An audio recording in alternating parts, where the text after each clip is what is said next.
écoutez, nous on a toujours espéré évidemment un score plus important, mais ce score était annoncé maintenant depuis quelques temps.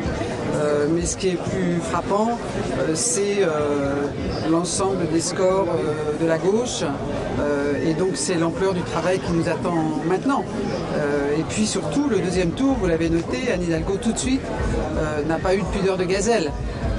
Elle dit qu'il faut voter Emmanuel Macron parce qu'il faut défendre la République et faire en sorte que Marine Le Pen, qui est aux portes du pouvoir, ne soit pas élue dans 15 jours. Et ça, il va falloir vraiment que les Français en prennent conscience. En tout cas, elle a pris ses responsabilités ce soir, en espérant que l'ensemble des autres candidats feront de même. Ce n'est pas certain.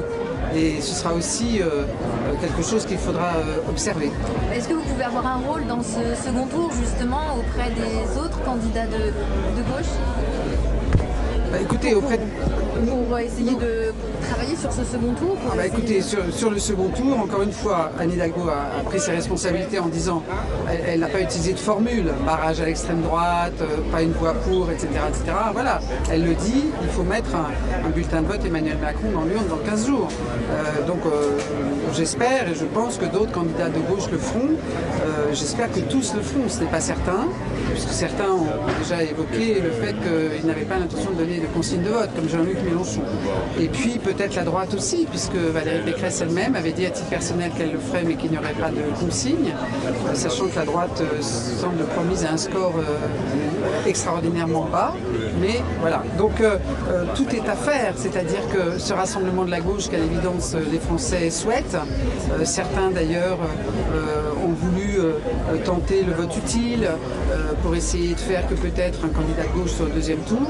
Donc ça c'est le défi pour, j'ai envie de dire, après-demain. Mais vous savez, ce qui se passe aussi, c'est que beaucoup ont pensé que l'extrême droite pouvait gagner et ont donc voté Macron dès le premier tour. Nous voterons Macron au deuxième tour, mais ce n'est évidemment pas une adhésion à ce qu'il propose, à sa politique.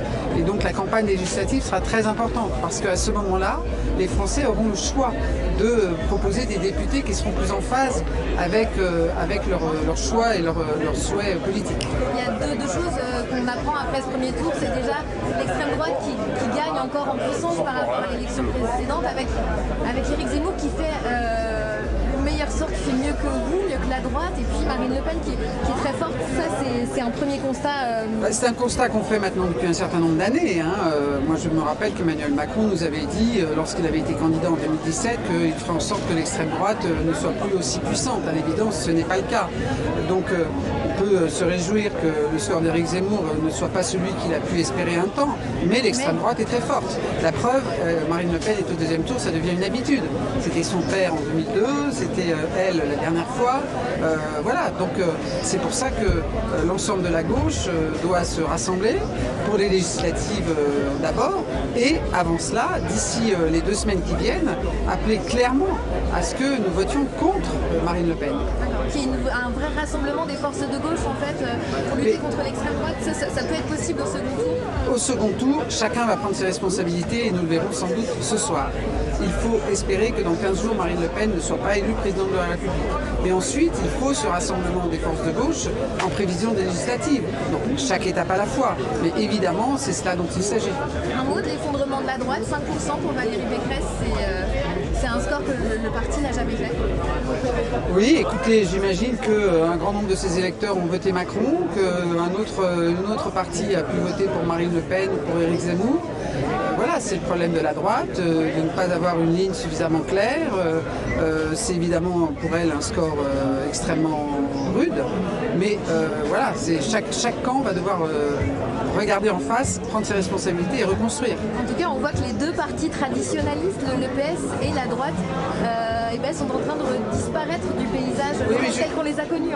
En tout cas, oui, non, mais nous ne disparaissons pas. C'est-à-dire que, on le rappelle souvent, mais il faut quand même le redire aux électeurs, nous sommes unis depuis des années, c'est des unités qui tiennent, avec les socialistes, les écologistes et les communistes. Et donc c'est des alliances qui fonctionnent, encore une fois, depuis un très grand nombre d'années, dans les collectivités locales, depuis plus d'une vingtaine d'années. Donc c'est quelque chose qui fonctionne, qui marche, avec qui on sait travailler, et que les électeurs valident puisqu'ils nous réélisent.